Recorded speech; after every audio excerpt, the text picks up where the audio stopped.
I'd like to share with you a little bit about the way I understand our connection to the divine, how I understand God. And I've worked with Spirit now for a long time. It's been 45 years. And when I began, I chose to become an interfaith minister. And at that time, nobody knew what an interfaith minister was or what they did. But I always had the belief and the understanding that it didn't matter what faith you belonged to. It didn't matter what path you chose.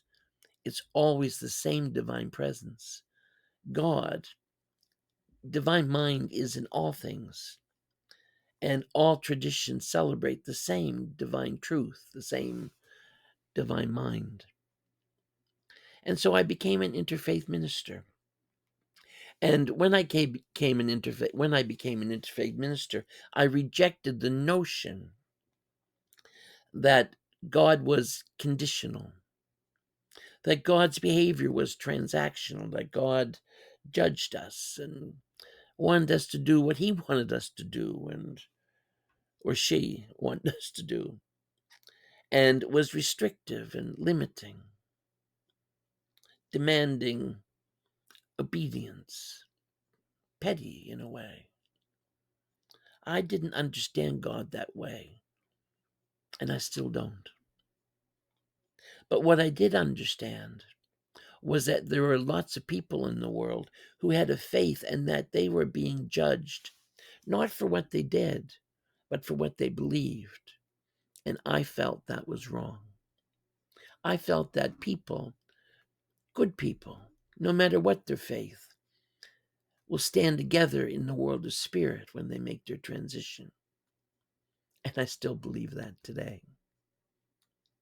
And about 10 years ago, I started looking at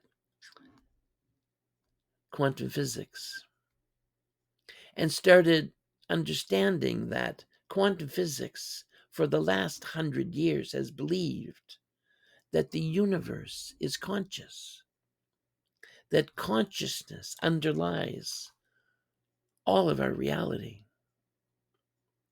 and that God, from my point of view, was therefore not only recognized but identified as the consciousness that fills the reality that we live in.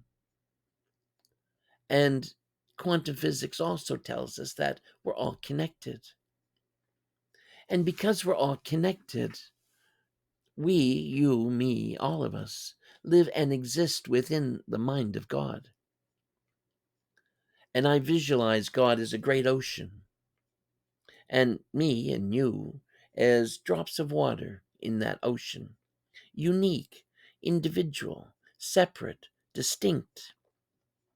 Having lived many lifetimes, each of us is different than all others in the universe. We are unique.